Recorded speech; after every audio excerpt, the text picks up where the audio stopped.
played college football for 4 years. I experienced a few injuries myself and had the opportunity to interface with orthopedic surgeons. They seem to be a happy group of folks and they solve problems, and I like the fact that you could see something that was broken, fix it, and then have people go on about their quality of life.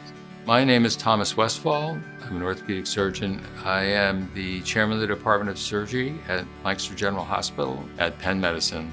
I focus primarily on adult reconstruction patients that require hip and knee replacement.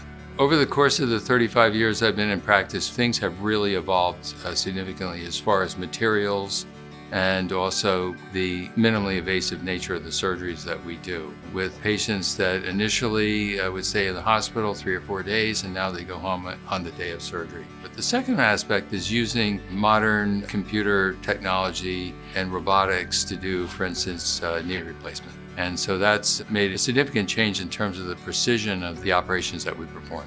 I do believe that relationships are very important in medicine. Building trust between the physician and the patient is critical, and it's something that can't be done in a 30-second interview. I try to take the time to listen very carefully to the patient to find out what it is that brought them to see me in the first place.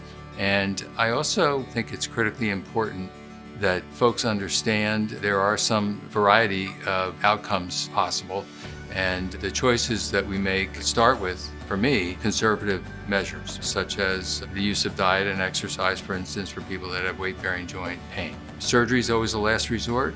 The best part of my job is seeing somebody return to a normal, active lifestyle. First, you have to find out what that lifestyle is, and then you try to match the treatment options with the expectations, and then hopefully we are able to accomplish getting them back to whatever it is that they want to be able to do, whether it's hike the Appalachian Trail, play pickleball, or chase grandkids.